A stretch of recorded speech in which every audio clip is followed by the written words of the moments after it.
This is Grapplers Talk. What is up, fans of Grapplers Talk? This is Dave coming at you with another episode. Each and every week, we're here to provide y'all with the best grappling content on the internet. And I'm truly honored to be here. We are at the eve of Arte Suave in the Civic Auditorium. And this event I've been looking forward to for quite some time. For numerous reasons. Not only is the card stacked to the gills, but I set up an interview at one of the Arte Suaves with the gentleman sitting with me today. And before I introduce him to the show, I just got to say thank you to our partners out there, Spar Bar Soap. If you go on their website, type in code word Grapplers Talk, you'll get 10% off of your orders. Again, don't be the stinky guy or gal in the gym. Go take a shower, go use Spar Bar Soap, and take care of that funk. And we're also brought to you by our friends over at Butterfly X. Go check them out. BFX Gear on Instagram. Type in code word Grapplers Talk 10 and you'll get 10% off all of the merch over there. And they just dropped their first ever gis out there. I don't know if it's official, but they've dropped some recent posts, and I'm very thrilled with what the guys over there are doing. But I am sitting in front of a good friend of mine, and I've been wanting to get this guy on the podcast for a while. And, you know, we've had such a great evening getting to chat and going out to dinner and hanging out. And I think we're both really pumped about this event tomorrow. And I'm sitting here with the man behind the brand Obikano, the main people involved with Arte Suave. Truly a great martial artist here, but I'm sitting with Efrem. How are you doing, brother? Hopefully I didn't mess that name up too bad. No, you did great. Honored to be here. Thank you for having me and meeting your family. It was a truly great experience. Thank you. Yeah, man. You know, I tell people Stockton has so many fine things and great things, and you know, if you're not from around here, you hear about Stockton, you think it's just going to be a bunch of gang violence and stabbings and shootings. Yeah. The history that I'm getting from you is amazing. It's truly a fight town. Yeah. And it's a cool history that many people need to focus on, and hopefully I could help you out or do what we can to do with that little project we were talking about earlier. Yeah, dude. Like I've been taking notes and talking to people. I know the people we need to talk to get the stories we need, and there's a lot of history here. But I'm thrilled to have you on the show, man. I've been wanting to talk to you and introduce you to the fans of Grapplers Talk, and just kind of get to know you a little bit more. But I want to start out first with how you got involved in jiu-jitsu as a whole. Like, what drew you to that? How did you get there? What was the driving force behind that? Yeah, so long story short, I did some martial arts in the early 90s, stepped away for family stuff, college, career, and when the kids got at a certain age where they were like not wanting to hang out with the cool dad anymore, freed up a lot of my time to really focus on things that I wanted to do. And I knew I didn't want to do MMA or type of boxing, but jiu-jitsu has always been on my radar. And just so happened that a school opened up near my house, and I tried it. And I love the camaraderie, I love the people, I love the community, and the rest was pretty much, I say, is history. And I've been there training ever since. Started off in 2011 with Pedro Soriano in San Pedro. 2012, I moved up to Bakersfield and started training with Matt Baker, and been with him since, and still there. And all the guys I started with we're all now black belts, and we're the OGs. Yeah, in 2011, getting into it, it was a different time period than what we're seeing nowadays. Looking back, did you ever think we would get to this point in jiu-jitsu to where it's starting to become a mainstream sport? I was never one of those guys who wanted a mainstream. I always looked at jiu-jitsu as ours. I didn't want to share it with nobody that really didn't want to respect it. But, a lot of people were pushing for mainstream. Everybody was pushing for jiu-jitsu in the Olympics. Yeah. But unfortunately, we're starting to see now with recent events on what mainstream is causing the sport of jiu-jitsu. So, there's a negative and there's a positive. So, but, I think with everything, I think it'll get back to where it was and, getting back more into the tradition. Somebody once said, let's make jiu-jitsu Brazilian again.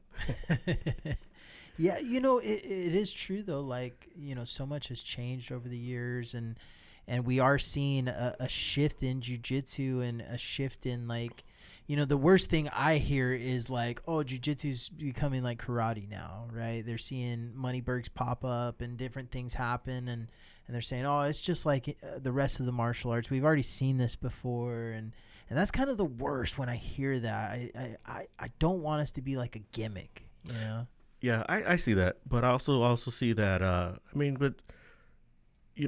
As a gym instructor, you got to understand, not everybody in your gym wants to be, Gordon Ryan. Not everybody wants to be a world champion. You have the families who just want to come train as a family. Yeah. And eventually they start competing, and you're like, the dad, the mom, the daughter, and the son all go home with gold medals. Yeah. And they're just a family. They're not there like everybody else. Yeah, you got to have space in the gym for the hobbyists. You can't just only dedicate yourself towards competitors, right? Competitors sometimes aren't going to be the ones paying the bills. Exactly. Yeah. So I see it. I think jiu-jitsu is for everybody. I think there's your gyms that have high competition level athletes and teams, and then there's some gyms that just want to be a family oriented, and enjoy jiu-jitsu. So I think you got to kind of understand where you want to go and where you want to be, because there's a gym for it. Yeah, pick the right vibe for you. Exactly. Right? Yeah, it's so individual, and gyms have such an identity and such a different vibe. Like, you go into BVB, you're gonna feel a different vibe than when you go into Stockton Jiu-Jitsu Academy. And no knock on either one of them; they're both great training and great jiu-jitsu, but just different environments. Exactly. And there's an environment for everybody. Yeah, there truly is. Talk to me about something that not enough people talk about, and I know it's kind of like a beat up horse or whatever the saying is, but talk about how you survived during COVID and how that kind of adjusted your training. Yeah, well, lucky for us, we were in I live in Kern County, so in Bakersfield, we were one of the last cities that really shut down for COVID, and I'm in the medical field for my profession, and so is my wife. So we were really busy throughout the whole COVID thing, but we were just basically doing a lot of speakeasy jiu-jitsus, and just being careful. We do like 5 or 6 guys, and like, okay, only us 5 or 6 are going to train together on a regular basis. And we just had a lot of different pods that were going on, and a buddy of mine, Brian Mendez from Six Blade San Pedro, was doing a lot of speakeasies at his gym, so it was great. So we're getting able to travel and just staying busy. Yeah. If there's a will, there's a way. I like how you said that, speakeasies. We had a ton of those pop out. Like, ton of people had mats in their garages, and certain groups would know when the nights were, and and then all of a sudden word traveled. Hey, you guys are training. Where are you guys training at? Huh? What days a week? The newspaper on the windows. Yeah. We were at one of my buddy's gyms. We were doing. His gym was in a shopping area, shopping mall, and the shopping mall would probably open about 7:00, so we'd get at his gym at 5 a.m. and all sneak out by 7:15 before people started showing up.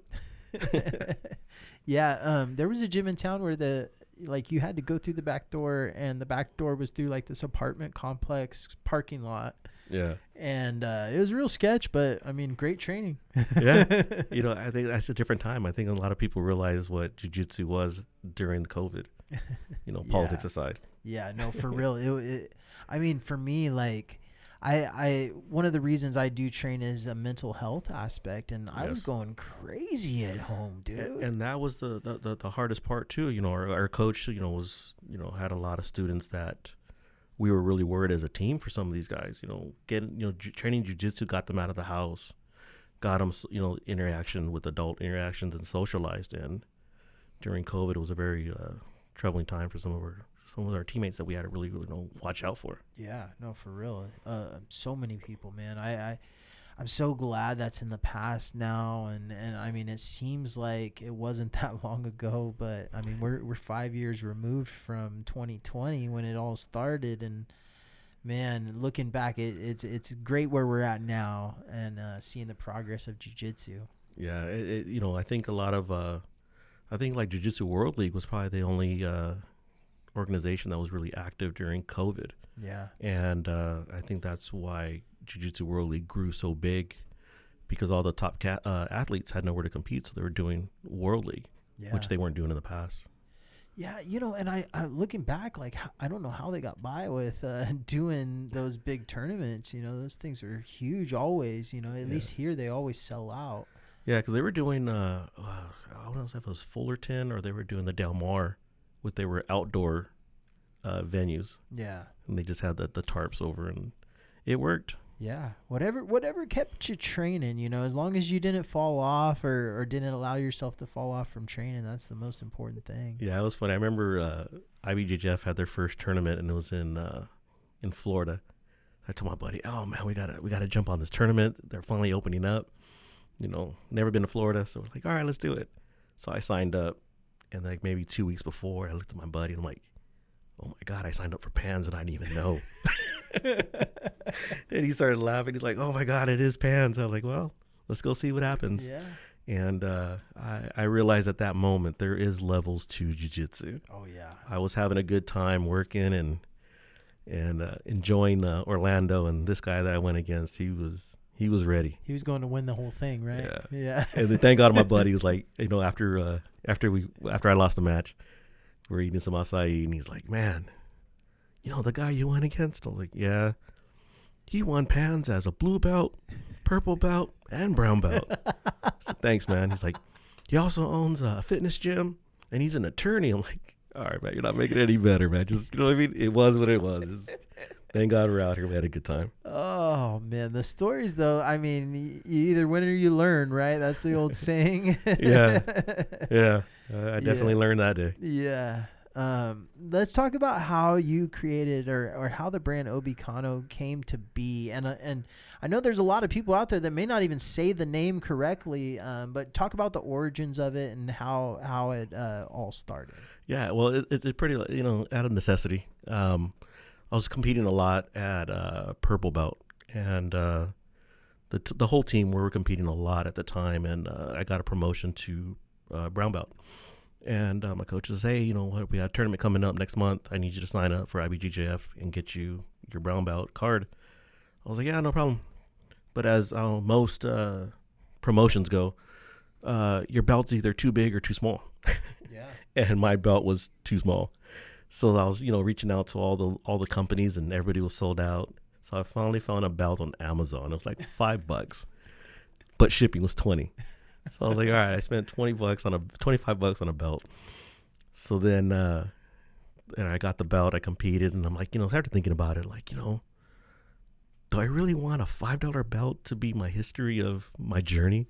Yeah. I don't want a $5 belt on my table. So then I talked to my coach. "Hey, do you know anybody that makes belts?" He's like, "Yeah, I got a couple guys." I said, "I want to make a few belts." And then a couple of my teammates were like, "Yeah, it's kind of cool. Give me some belts too." It's like, "All right, I'm going to order 5 of each size and each color. And we're not going to do blue belts because we don't like blue belts." So that was going to be the running joke. I was going to only sell from purple belt on it. So then I got my belts, and then, my buddies bought them up, and it went by pretty quick. And then, and just little by little, just started, a little buzz started going on. And I reached out to a friend of mine, he made me a couple cool logos. And, one thing led to another. "Hey, you have a rash guard. Hey, do you have a shirt? Hey, do you have grappling shorts?" And then we just started growing little by little to, now we are today. We're in United States, we're in Mexico, and hopefully be in South America by next year. Yeah. How did you come up with the name Obikano? Where was the inspiration from? Yeah, so I started doing research on belts. Like, if I'm gonna start making belts, I better learn, what I'm talking about. So I started doing research on it, and it was so hard to find history of belts. And then I found out about Higoro Kano, how he started the first belt system. Before, they used to be all black belts, and then he created the white and the black. So I was like, that's kind of cool, and started researching. I was like, Obi, for Japanese for belt. And Obikano, he started it. I was like, you know what? Started combining the names. I was like, you know what? Obikano sounds kind of cool. Yeah. It kind of sounds a little different. So then I just combined the names and came up with Obikano. Yeah, I really like it. It has a ring to it, and it has a story behind it, right? That's the main thing is you don't want to just be another brand without a story. Talk to me about how you come up with your concepts or your designs, or is that a lot of inspired by you, or do you have other people involved in helping you with some of the design aspects? To go back on the brand thing. So if you notice, it's Obikano, my soul, my journey. I came up with the my soul, my journey also because of the belts. Traditionally, it's not. It's frowned upon to flaunt your belt in gym. But then, we put a lot of time into training, time away from our family, injuries, money. And I said, you know what? I'm going to make a good quality belt so you could have it on your desktop and be proud of it. And it's my soul, it's my journey of my blood, sweat, and tears of training. So then, that was kind of like the whole concept of my designs. And then at first, everything was just black and white because to go back to the first two belt colors. And then just over time, just concepts just kind of come up as, trial and error. You have a great idea. You think you're going to make $1 million and nothing sells. So then, then you start again. And, just little by little, you just start coming up with different ideas. Yeah.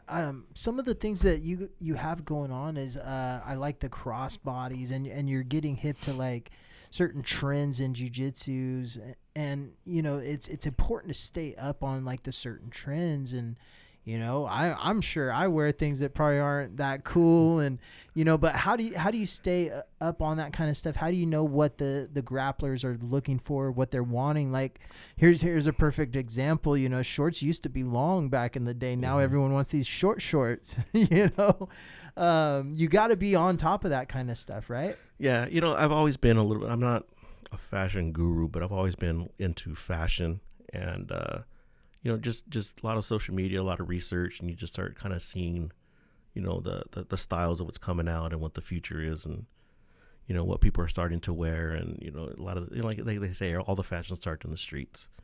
So then you just start getting your concepts, and then you kind of like the cross bodies were also too for competitions. There's a latch in there on the inside so you could put your ID badge. So a lot of it too is just make it easier for training and for tournaments. I always think a lot of my stuff that I do is actually, I think of it like, can you use it for a tournament?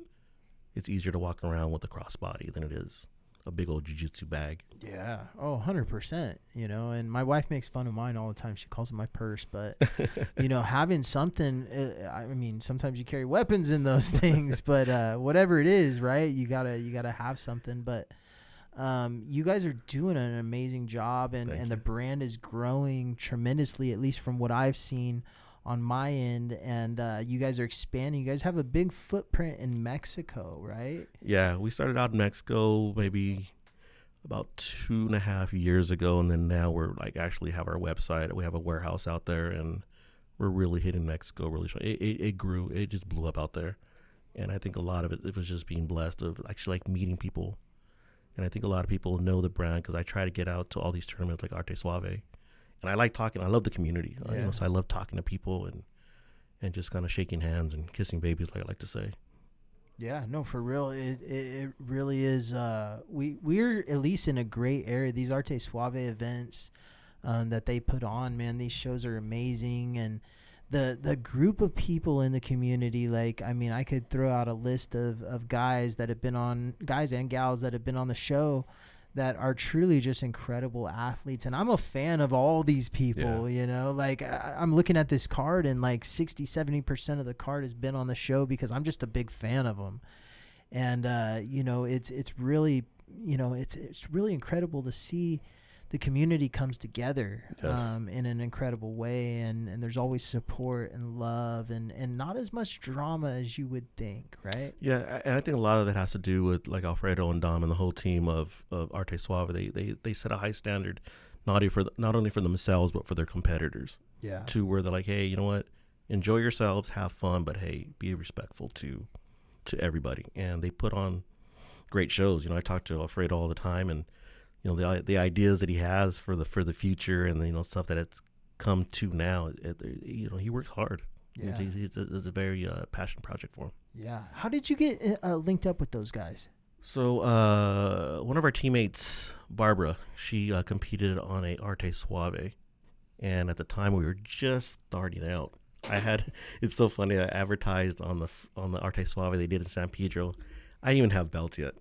I was still waiting for them to show up. I'm like, you know what? Let me put a commercial together. Let's just start promoting. Let's see where we're gonna go. That's funny you say that. The first event I went to as Grapplers Talk, we didn't even record a podcast yet. Yeah. Like we were just going and getting footage. Yeah, and, you know, just like, you know, I was already promoting the brand, and I didn't have anything yet. I was just like, you know what? Let's just go out there and see what we could do. And eventually, we started getting product in, and you know, we finally found a manufacturer that could keep up with our demand and our orders and our quality that we expect. And I'd like you to elaborate on that. How tough is it to find the right manufacturers and partner with the right people who's not going to jeopardize your brand's quality of what you're trying to put out there? You know, there's a lot of things that are out of your control when it comes to that kind of stuff sometimes. And talk about some of the challenges you've experienced with that. Yeah, it's difficult. You know, you have to kind of, what I've learned in the past, that we never do pre-orders because you never know. It's going to get delayed. A product might be wrong. So we get everything shipped in. We review it, everything one by one, and then we finally release it. So unless we have it and we know it's great quality, we will not release it. Yeah.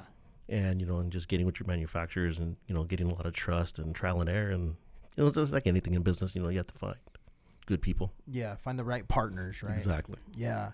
You know, I talked to some friends of mine, and they were getting some stuff made, but they were saying like the biggest thing was they would get samples and they would think this quality was going to come in great. And then by the time they get all their order and their stuff, it's completely different. And, you know, that's kind of a tough thing to deal with. And you know, you could be putting out a lot of money towards that stuff. And if you're not with the right people, it can really, you know, kick you in the butt, right? Yeah, I think a lot of these people that reach out to like your Instagrams that, you know, that blow up your page, I think they're third-party people. Yeah. Who are just trying to get the business from you, and then they outsource it to the manufacturer. Yeah. And, you know, they don't really care about the quality. They're just like, hey, they take their money. They want their MoneyGram money and yeah, leave. I've heard horror stories where like things come in crooked or like completely like off center where it should be. And you know, and especially here's the thing is it happens a lot of times to academy owners, you know, the guys that are struggling and trying to, you know, put their academy gear together or whatever it is. Right. And the next thing you know, they're not a professional supplier, you know, they don't know what they're into and they get kind of screwed over. Yeah. I think that also to the manufacturers that we got a relationship where he sends me photos of everything before he ships it. Yeah. So I know exactly what he's shipping. And I can send him like, hey, what's this? What's that? And he'll be like, oh, it's in there. Here's a picture of this. So he sends me a picture of everything before he sends it. Yeah. And, you know, some of these brands, you know, if they really want your business, you're going to have to tell me, I'll send you half up front, send me photos, and then I'll cut you the other half. Yeah. But, you know, it's just, you know, trying to find the right people. Oh yeah. Yeah. It's definitely tough, but, you know, I can speak firsthand. Your belts are really amazing.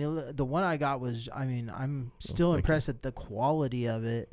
I've kind of bragged to some buddies of mine showing them and they were kind of jealous, but, you know, you can definitely tell that you put pride into whatever you're putting out there to the consumer and you're not just trying to put out a cheap belt. And if anyone's ever had a cheap belt, right, they know how dreadful it is. It falls apart. It just looks bad. Like, you know, having a good quality belt, like it makes sense, right? Yeah. You know, and I understand too, because, you know, if you're a gym owner and you have a lot of students and, you know, it could get pricey buying belts. Yeah. So a lot of times the professors go for the lower end belt because they're promoting so many students. So that's why I also say, you know what, well, go ahead and get your belt from your karate belt from your jiu-jitsu coach. And Tiger Claw. Yeah, exactly, right. And then you can reach out to us and get yourself a better quality belt. Yeah. You know, I think everybody should have a couple belts. They should have a competition belt, and they should also have a training belt. Right. 100%. Especially like nowadays, you know, you want to make sure your belts are clean. You want to make sure they're being rotated, especially at black belt. You have that belt for so long. You see all those black belt professors, their belts are not even really a belt at that point. It's just a couple strings holding together. Yeah. So do you wash your belt? Are you a belt washer? So I used to be. It depends, right? For years, white belt, blue belt, never washed. Purple belt, COVID hit. And I was like, maybe I should wash it. And my rule is I'd wash it like once every few months, but I try not to. The black belt's only been washed once, I think, just to kind of break in the material a little bit, but that's it. Yeah, we were doing, during COVID, we were coming out with a spray bottle with all natural materials so you could spray on your belt during COVID. Yeah. And it was just one of those things where we're like, no, it's going to be a great idea. But we're like, it was just too much work. We're like, yeah, we'll just pass on it. So yeah, somebody out there, there's a good idea for you. Go ahead and put a belt spray together and sell it so you can spray on your belt. For years, I was a Lysol guy, right? I just Lysol it every time after practice. And I liked all the character that would build up on it. And but I don't know, COVID, for some reason, I was like, maybe it's a good idea to at least wash it every so often, Yeah, I don't think I don't think I ever washed my belts. You know what? I think maybe I want to say at blue belt I washed it. Yeah. And I think because to me having that old look was cool, made you look like, man, this guy's training. Yeah. Look at the guy. His belt's old and worn out. He must be training a lot. He's scared of that guy. Yeah. So. Yeah, it's funny though. The other thing about belts is you see people like going to those online places in like Japan, and they're spending a pretty penny getting these customized, and I mean, I one time was putting one together, right? The famous brand. I don't want to shout it out, but the famous brand that everyone wears, and they do all these custom Japanese belts, and by the time I was done, it was like $250, and I'm like, whoa, this is a belt. Like, $250. It's more than a gi that I got. Yeah. But I guess it goes back to what we were saying earlier. Yeah. Some of these people that they want that representation of their status. Yeah. And it was, I thought about that too. Somebody says, you should be selling your gear for more money. You're selling it for too cheap. And I was like, yeah, but if you want a $70 rash guard, I'll make you a $70 rash guard. But there's no need for it. I mean, I want to just sell it. I want people to wear it. I love seeing it at tournaments. I love people mentioning me on social media. It's just, tournaments are expensive. Life's expensive, and if I could get blessed by getting a lower price from my manufacturer, then I'll pass it on to the consumer. And right, it's more about that than it is actually, making money off of it. Yeah, for real. A lot of times people get into this stuff as just a passion, and Grapplers Talk was started as just a passion, and those are some of the best ideas sometimes. Like, you're definitely doing the damn thing out there, just trying to promote the evolution of jiu-jitsu, and get the word out there to everyone, and that's what it's about, man. We all, we're all behind something. And I love what you guys are doing with the brand, with the mission. What's some of the future behind it? Like, do you have any sneak peeks or anything that you can? Yeah, here in the States, we're gonna go more towards traditional gi. We're gonna start coming out with more belts, not so much no gi stuff. We want to get more back into the traditional jiu-jitsu. I think the wave is turning. I think, no gi, it's always going to be popular. I don't want to say it's dying. I just think that a lot of people are getting back more into the traditional jiu-jitsu, wearing the gi and the whole history behind it. So for here in the States, we're definitely going to do more gis, more belts.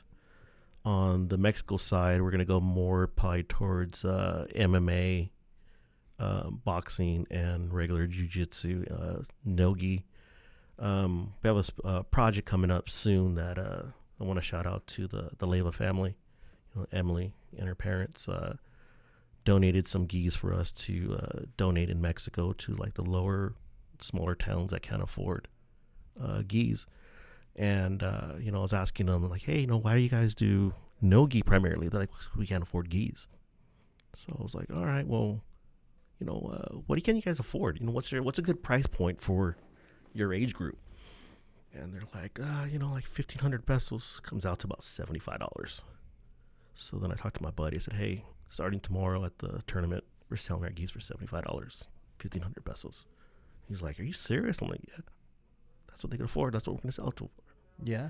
So, it was a passion, and I still get kind of choked up because this kid came out with his money, and he's like, hey, I want to buy your gi, 1,500 pesos. He's like, but that's my money for my vacation. And I was like, damn, but hey, where else are you going to find a gi for that price? So we took it, and, we sent them home with rash guards. We sent them home with extra stuff. So, we felt bad, but, it's definitely, we're going to be doing a lot more stuff in Mexico, a lot more sponsorships, gyms and stuff. Yeah. You're definitely doing a lot over there, man. Yeah. And I kind of want to talk about some of the stuff you were telling me about with some of the jiu-jitsu competitive scene over there, and what it's like. A lot of people haven't been over there, haven't competed over in Mexico.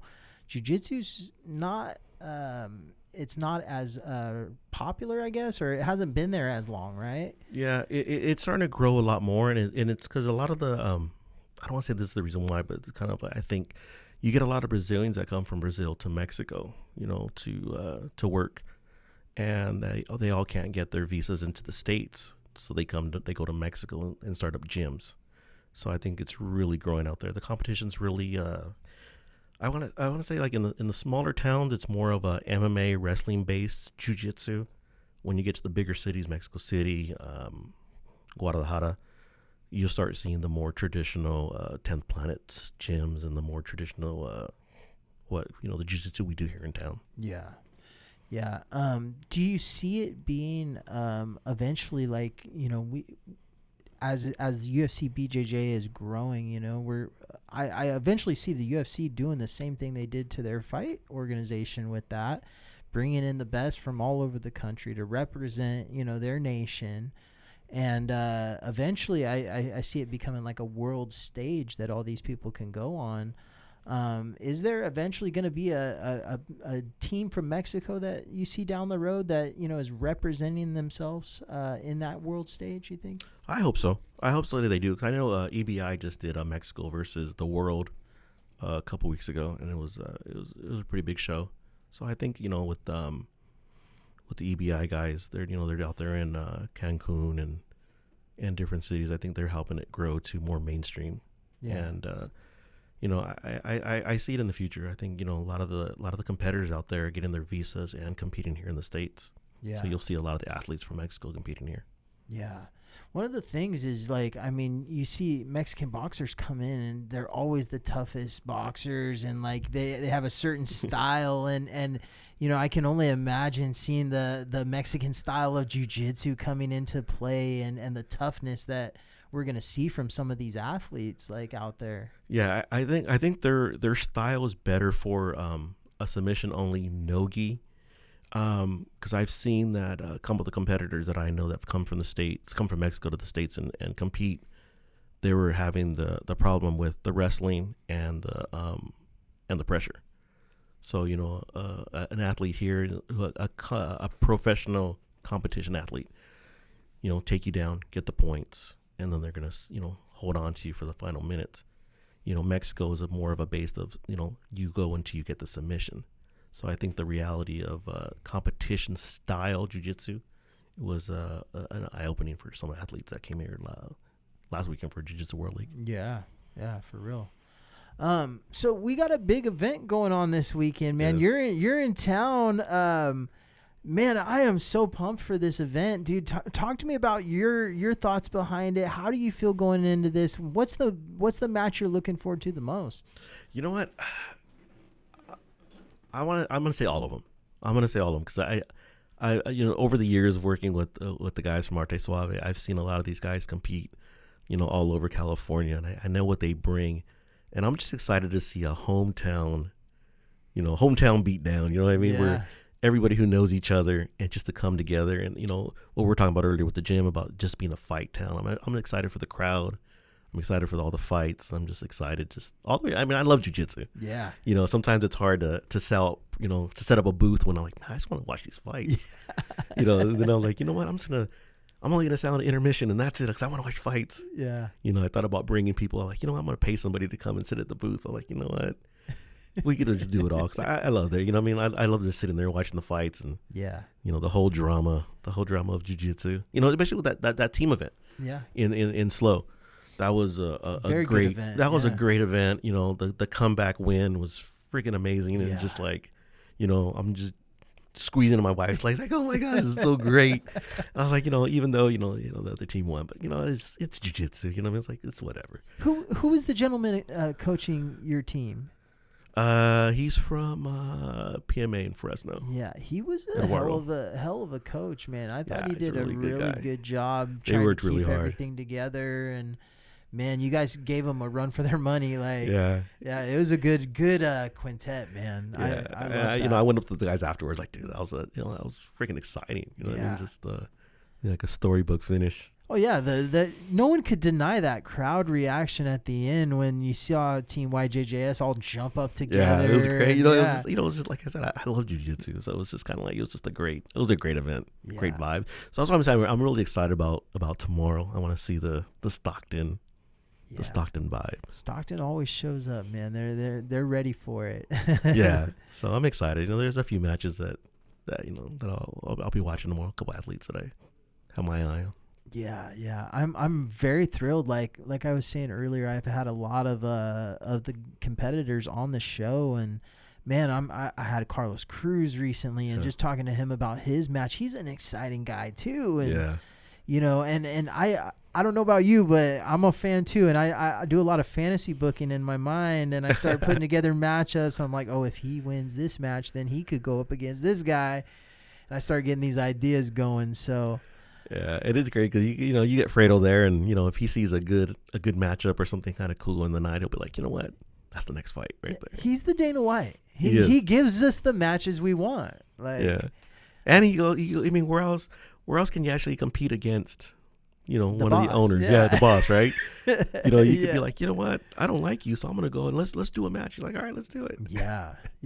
I mean, that's what I love about Alfredo is he's always out there putting it on the line no matter what. I don't know how he does that when he has all this stuff going on. He has this big event, and you know he's wearing a lot of hats, running around doing this, that, and the other. But I don't know how he competes on those days. That's incredible. Yeah, you know, I think he just loves it. It's just a passion for him that just to him is just not a big deal. He just wants to go out there and you know he's one of those guys where he could kind of pretty much pick and choose who he wants to compete against. Yeah, like, hey, I'm gonna get this guy to come in, and hey, I'm gonna fight you. Yeah. So it's kind of cool that, you know, he gets to kind of pick and choose his matches. He wants to go against some top athletes. Oh, yeah. He definitely puts himself at risk. He doesn't take an easy match or anything like that just to get a dub. He's out there putting it on the line. Yeah, definitely. So and then you know the guy who doesn't get enough credit and you know I'm a huge fan of him is Don. You know he keeps a lot of stuff together. You know when things are going wrong and no one knows. You know Don's over there fixing it. Yeah, he definitely came in. He's kind of really helped out Fredo and you know bringing the game up on helping out where Fredo needs help. Yeah, and you know he's doing a great job. He knows a lot of people and. You know, he keeps in communication with a lot of people. I've been hearing just a lot of great things about the communication he's been having with a lot of the fighters. Yeah. And the teams. Yeah, it's true. The organization is just getting better and better every time. I always tell Alfredo, I'm like, I don't know how you guys do it, but you guys do it. Every time you impress me just a little bit more. You know what? It's unfortunate that some of the venues they have, they're not allowed to use their pyrotechnics. Yeah. I don't know if you ever see it where they have. I haven't. Yeah. They have like flames that shoot up. Oh, when the fighters get announced. They have flames that shoot up in the air, like yeah, it's crazy. But a lot of the venues won't allow them to use it, but they have it. They have it. Yeah, I'm waiting. You know, I know a lot of these CJI walls are starting to get introduced. I'm waiting to see what happens down the road if that ever pops up. But CJI is right around the corner, man. Speaking of quintets and. Going into that, who's your favorite team in the CJI quintet? Yeah, you know, probably, you know, I probably the Donner team. Yeah, you know, they're just so well trained and well balanced, and then the guys from the CJI guys, they have a team, correct? Yeah. I mean, they're gonna also probably be the next the next favorites. It's a fun event. It's just so crazy because we were Jiu-Jitsu World League last weekend, Stockton this weekend, have a family vacation the following weekend, and then we'll be in Vegas at the end of the month. So it's just been super crazy. So I'm kind of like, I kind of like focus. I'll focus on CGI maybe like the week of, and then then we got a couple Mexico trips coming up in the 1st of September and the end of September. So I'm kind of like, trying to think like, right, who's fighting. When it's close, you'll be on top of it. Yeah, most definitely. But we'll be in Vegas though. We'll definitely be in Vegas for Jiu-Jitsu Con. We're not setting up a booth, but we'll just be out there. We like Jiu-Jitsu Con because a lot of the athletes and a lot of people we talk to from around the states all show up to one venue. Yeah. So we're able just to kind of hang out, have dinner with people, and meet people and talk to people, and expand the network a little bit. Exactly. Right? Yeah, that's and what then it's we'll about. then we'll do the CGI at night, Saturday and Sunday. Yeah, I'm really I've had it as a goal to go out to Jiu-Jitsu Con, do some podcasting, get in touch with the right podcasters and right people, and it's definitely on the radar. One day we'll be out there, and it's funny, man. I think of jiu-jitsu, and when I first started, dude, I never thought like there would be a jiu-jitsu con. I thought it was like the nerds that were training jiu-jitsu, and now it's turning into what it is. And it's definitely grown. And in the days of a lot of the tournaments were in high school gyms. Yeah, and I think a lot of people complain about the prices. They're a little pricey, but I mean, where else are you gonna get a chance to compete at the Long Beach Pyramid? Yeah. I mean, now when you invite your family, they're showing up to a nice venue. Oh yeah, they're blown away. Everything's expensive nowadays. But like I said, I'd rather compete at the Long Beach Pyramid than at a high school gym. Yeah. Right. I don't know if you saw back in the day, a real popular tournament when I first started was the Gracie Open in like 07, 05, the early 2000 part. But I just saw recently Caesar posted that they're going to be having like a Gracie Invitational. Maybe it's similar type of tournament, but it may be coming back, which is... Yeah. Because didn't the Gracie Open used to be at the Fit Expo, right, in L.A.? No. So Caesar did one. He would always do it around like Santa Cruz, San Francisco area. 'Cause I know, is it Rose Gracie? Rose Gracie, yeah. She used to do one at the Fit Expo in Los Angeles. Yeah. And it used to be I don't know if that was, I forgot the name of that one, but used to be going on at the same time of the Fit Expo. That might have been Gracie Worlds, right? Didn't they do that separate or? Yeah, I don't remember. Yeah. It was I want to say it was like maybe 2013, 14. But you go to a lot of matches. You're a big fan of jiu-jitsu. What's your favorite rule set, or what's your favorite style of matchup? Do you like more of a tournament style, or the super fights are more up your alley? I'm more of I like the worlds, jiu-jitsu worlds. I love the whole... Everything's on the line. Yes, right? it's great. The crowd's into it. The fighters, and you get the best athletes in the world that are competing at worlds, and it's just the vibe is just so awesome. Yeah.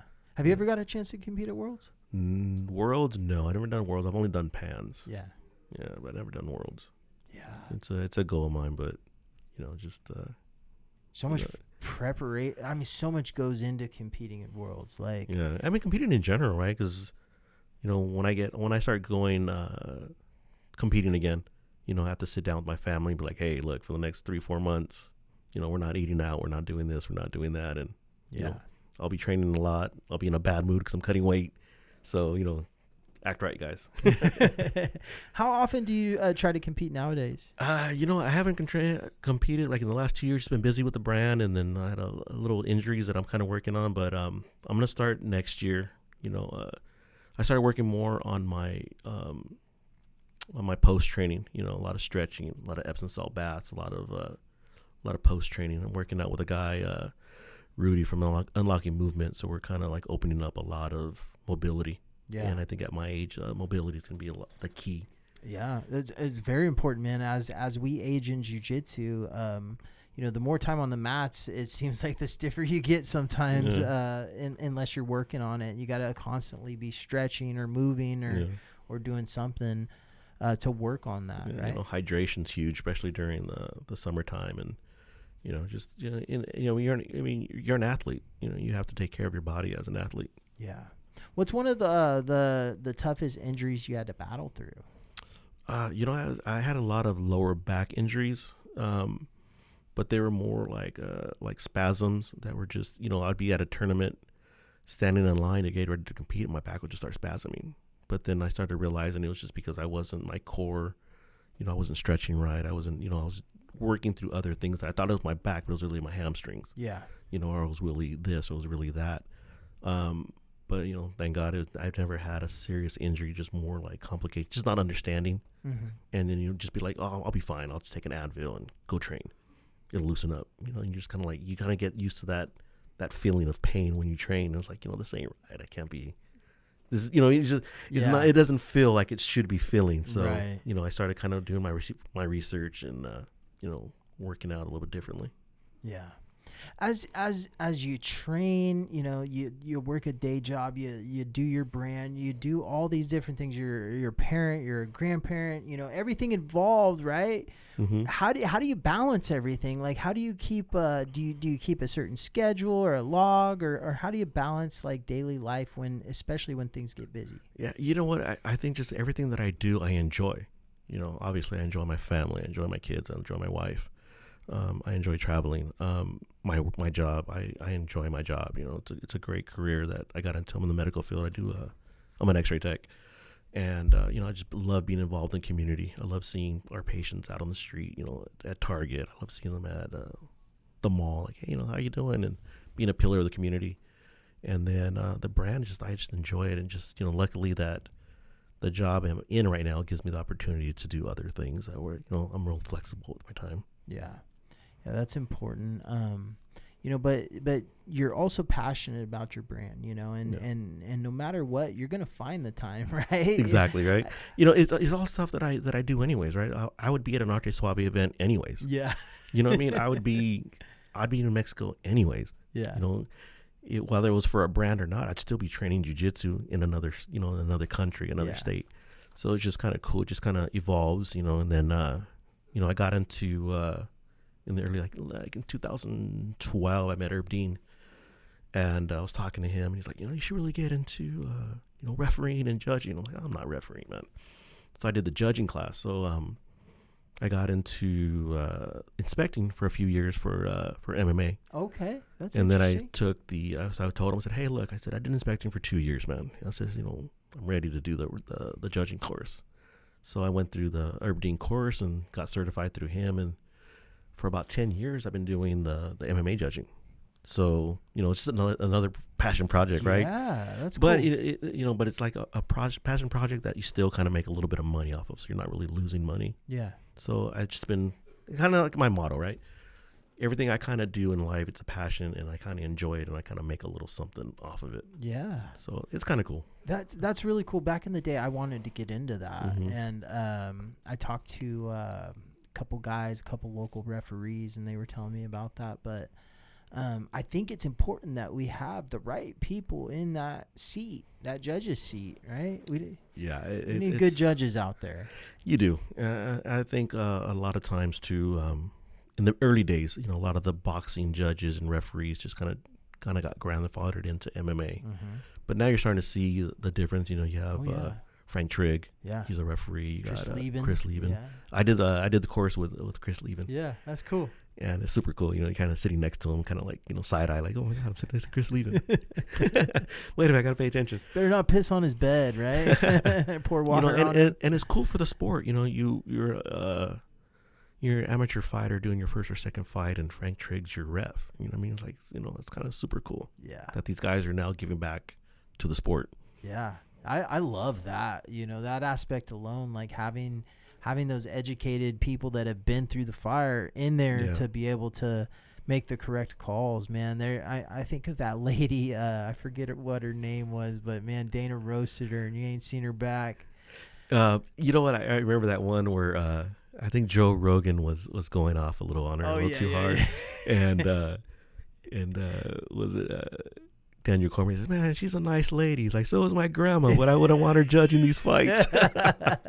Oh my God, that was classic. I still remember that. I still use that one every now and then. Yeah, man. It's bad though. Like, I mean, if you're an athlete, you've been in the side of a bad decision, man. It takes so much out of you, man. And back in the day, that was your whole career. One fight made or broke you. And that's the thing too. Like you always hear people say, "Well, don't let it go to the judges," but at that level, it shouldn't matter. You know what I mean? When you get two top athletes, so a lot of times even it's like, you're gonna get two athletes. It's gonna be a close fight. Yeah. Who's gonna really? They can't really knock each other out because they're both great fighters. So a judge should be able to know the difference. Yeah. And that's why you say, like you're saying, it's important to have people who've been there to kind of see who won. Yeah. What's some of the most interesting things you've seen from like a MMA side of behind the scenes in MMA? You know what? I love some of these old fighters, some of the younger fighters, I should say, and I say old because it's years back. There's fighters that come up to the cage and they forgot to bring their cup, so they have to run to the back and grab somebody else's cup and stick it in and get out there. I've seen mouthpieces right at the checkpoint. Like they forgot their mouthpiece in the back and it wasn't fitted or something. I'm like, how does that happen? Yeah, and some of these athletes, there's some athletes that come from great gyms and they're ready to fight, and the other guy just, his buildup was his fight. Yeah, his social media posts. Training hard, I'm willing to die in the ring, and the guy better watch out. And he gets there, and it's like, man, this guy really wants to beat me up. When that gate closes, it's just you by yourself. Yeah, man. You better watch out, boy. It's just you by yourself. So you learn real quick if that's it's dangerous in there. These fighters have to really be careful. Yeah. Yeah, MMA is not it's a dangerous game. Like, people don't understand, man. Now we're starting to finally see, like, unfortunately, the BJ Penns and the crazy shit going on from taking damage in these fights, dude. Like, it's crazy, dude. BJ's over here asking people to send him a $1.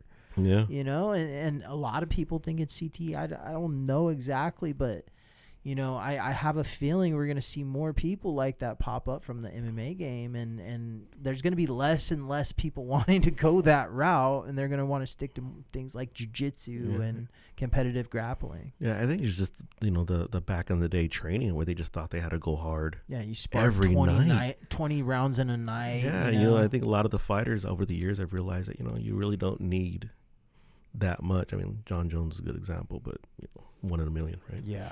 But yeah.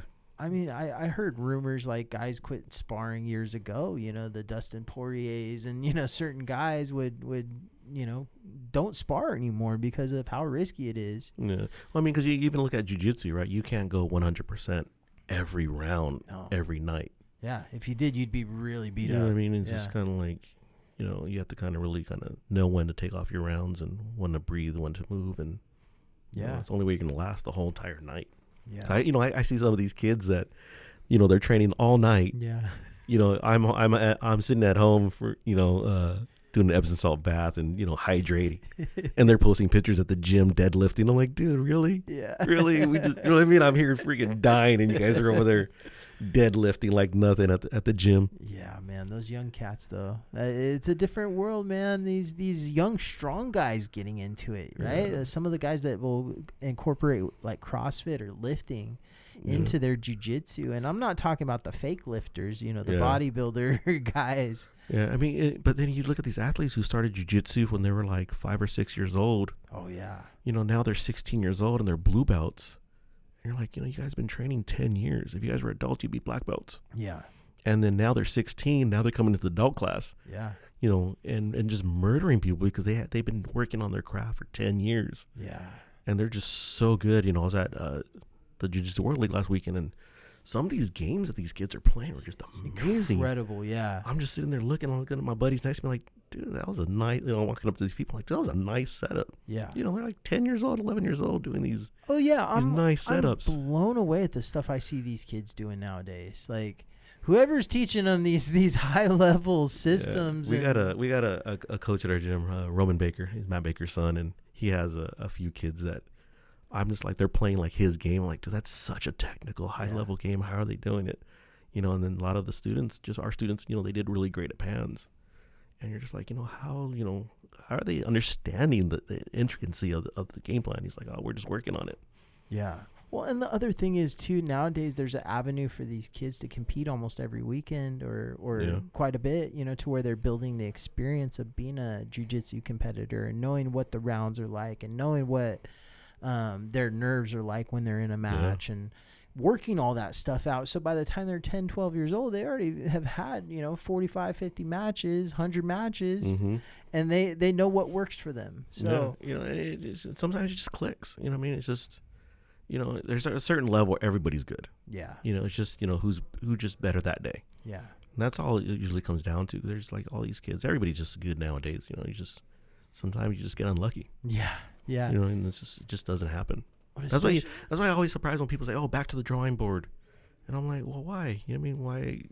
It just probably wasn't your day, or what? What happened? Figure out your game." So many factors that go into winning a match, right? Yeah. There's all kinds of different things involved in it, and like you said, sometimes it's just not your day. Yeah, right? Because I have the same game plan I've been working on for like maybe the last 10 years. I kind of just added things to, but I win by it, I lose by it, but I don't reinvent the wheel every time I have a bad match. It's just it's just sometimes it just happens. Yeah. What's the craziest thing you've ever seen in a jiu-jitsu match? Like, have you ever seen anything wild or get out of control? Like, I know Summit Sub-Series had a competition a while back. Andy Varela went crazy on some guys, and it turned into a glow-in-the-dark fist fight. That was great. You know what I seen this weekend or last weekend? That was pretty. It was just life. One of our kids was competing, and right at the last minute of the match, the kid took him down, and now he was down by 2 points. And we're telling this kid, "Hey, look, you got 50 seconds to get a takedown and a pass. You got to do something." So they rolled out of bounds. As the ref's resetting him, the kid's tying his belt. The kid that he's competing against throws up on the mats, gets DQ'd. And the kid who was down by 2 points with 50 seconds left wins the match to go to the finals. And we both all looked at each other. We're like, "Hey, we'll take it." We're looking at the ref like, what are you doing? Hey, like, yeah. We're going to DQ him because he threw up on the mats. Sometimes it's not always pretty, but the kid went back in the gold match, and he ended up winning. Yeah, he went against his teammate, and he did a great job. And it's just like that's life. And sometimes jiu-jitsu just happens that way, right? Where you're like, man.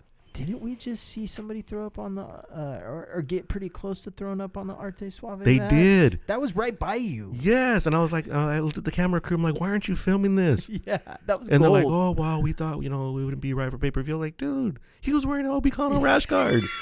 I said, "You know how many views that would get?" He's like, "Oh, we didn't think about it." I'm like, "Yeah, you'll let the announcers say whatever they want, but you won't record. But you won't record a guy throwing up. Are you serious?" It was great. And that was another thing. Yeah. I did Arte Suave ever release that episode? I don't know. I want to see what's out there. Yeah, but that was a crazy moment. I looked away for a brief second, and I looked back, and he's over by the trash can, and everyone was like, did he call a timeout? Like, I don't know what exactly, because everyone just was like cool with him just taking a minute to throw up. Yeah, I think he called the timeout, or he said something, so the ref kind of just stopped it, and he just ran to the trash can and threw up. Yeah. And I'm just kind of like looking around like, "Oh my God, I wish I had my like, Dad, on my phone." But I was like, to the camera guys, I was like, "Come on, man." Yeah, that's gold material right like, "Well, we can't put that on pay-per-view." "Yeah, but you can still record it." Yeah, that's reels for down the road. Yeah, that'd be great. That's a promotional video right there. Yeah. For Arte Suave and for Obikano. Yeah. I really love those Arte Suave events, though. That last one in where were we? Santa Barbara, San Luis Obispo? San Luis Obispo. Man, that was such a great time having that quintet. Yeah. And just, each Arte Suave event has its own identity. I feel like different vibes and different. It really areas. incorporates the vibe of that town that it's in. Yeah. And then the venues, they get kind of creative with their venues sometimes too. So it's that's why I'm excited for tomorrow. The history of that. You're talking about the history of that venue that we're going to be at tomorrow. I'm super excited to kind of just feel the energy of the warrior vibe in that place. So R.I.P. Hulk Hogan, but back in the day, WCW came into town, and this is early 90s, 94, 95, something like that, right before everything got real popular, and they sold out the Civic. Oh, wow. And my parents took me as a kid, and before the Stockton Arena was anything, there was nothing there, and the Civic was where everything was at, man. Nice. Like, if anybody came to town, they went to the Civic. So to have a jiu-jitsu event there, I'm like pumped, man. Yeah. I'm like, there's so much history in this place. It's a very cool arena. And then you think about all the MMA they've done over the years too, and Yeah. it really gets wild if you're from here and having an event in this kind of venue and this kind of place. It's Yeah, really and that's exciting. one thing I really like about the guys from Arte Suave is that they start pushing the envelope, and you can start seeing like, oh, all right, I see you guys coming. I like this. I like what you guys are doing. Yeah. You know, and like I said, I love talking to Fredo about his ideas because, 9 times out of 10, he gets them done. Unless, there's a code violation where they just won't allow it to happen. But Yeah. if he could, he'd put the flamethrowers at every event. Oh yeah. Oh man, it's a great event, dude. And if you're not going to that event, I don't know what you're doing. I actually ran into somebody on the way here, and I said, "Hey man, tomorrow there's a big event at the Civic. Are you going?" And he's like, "Oh yeah, somebody I know is on the card," and he said he was going. So.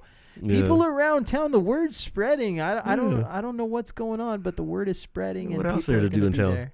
Yeah, right. Saturday night in Stockton. Who knows? But man, it's truly been an honor. Just getting to talk to you, getting to know you a little bit more, man. I just want to kind of, in closing, just talk about some of the goals you have for the future of not only Obikano but your own personal journey. Yeah, I think just you know what. I love meeting people. I love hearing the stories. Fun story. I was walking out of a hotel not too long ago, and this gentleman was getting out of his car. He had a walker.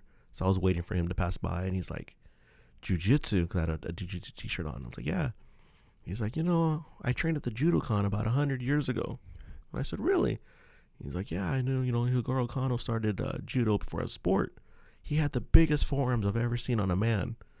Well, I was like, oh, that's kind of cool. I was like, really? And he's like, yeah. He's like, it was a quick little 3-minute chat, but it stuck with me. Yeah. And that's the thing I love. I think I think one of the goals that we're going to try to do is we're going to try to do more history and just kind of find out more history of jiu-jitsu. Not just what we hear and the stories. I just love meeting people and hearing everybody's different story, everybody's passion, and everybody's journey. For us, just trying to grow the brand as much as we can and help out as many people as we can. And then, try to do a little bit more stuff that we're going to be doing in Mexico with not necessarily charity work, but, more sponsorships and helping the brand grow out there. And then just continue with Arte Suave and just meeting cool people and just, introducing everybody to who we are. Yeah, man. I really love what you're doing in Mexico, man. And, I think that having a brand out there that's focusing on growing it not only internationally but all over the world, and eventually who knows what Obikano is going to turn into, And we're excited. It's a passion, and we'll see where it goes. Yeah, and it's doing great, man. And I love seeing you out there, man. I love just having you in the jiu-jitsu community, man. Thank This thing is built by the people, and you're part of that. And we just truly appreciate having you on the show, having you as a guest. I always just like to take a few minutes just to kind of let you have a moment to give any shout outs, any sort of love to any of your friends or family out there, but just take a few minutes. The floor is yours. Yeah, thank you. I just want to say, first of all, thank you to my family for being involved in this crazy journey, what I'm into. My teammates, my coaches, I love everybody. Just everybody in the community, people like you that are doing great things for jiu-jitsu and not overbearing, just kind of just chatting with people, and we get to see people who they are and give them the opportunity to express themselves. And that's pretty much it on all my friends and family. Love you guys, and if you guys see me walking around, just come up and chat and see what's new. Yeah, not only that, but how do we buy any Obikano gear if we want to get some nice shirts or some rash guards? Yeah, you could go on the website, obikano.com. If there's anything that you don't see on the website but you've seen on the page, send us a direct message. So sometimes we still have a few items and a few sizes left that we really don't have enough to post on the website. But we usually have stuff in the warehouse that we kind of just have laying around. Yeah. But yeah, go check out Arte Suave August 9th. Yes. It's going to be tomorrow, but go check it out. Be out there, support your local jiu-jitsu community, support Obikano, and thank you to all of the fans for tuning in, listening, being a part of this. Like, without the fans out there, this thing does not exist. And, you know, we're doing these things as passion, but, you know, it's to provide a better experience and to really lay a pathway for the future of jiu-jitsu. Yes. One of these days, me and you are going to be gone, and there's going to be a future, and we got to make sure it's set up the proper way and the true way it should be. So leave a story behind for somebody to tell.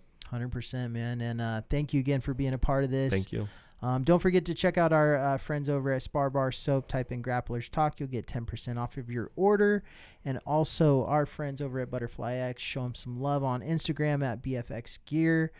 Check out the game Subroll. It's an awesome little game. We're going to be giving out a copy of Subroll with Submission of the Night. So as we give out Submission of the Night at Arte Suave, you'll get a copy of Subroll to take back to the gym and try it out with your buddies. So check it out. Be at the event. Other than that, this has been another amazing episode of Grapplers Talk. This is Dave, and we are out. This is Grapplers Talk.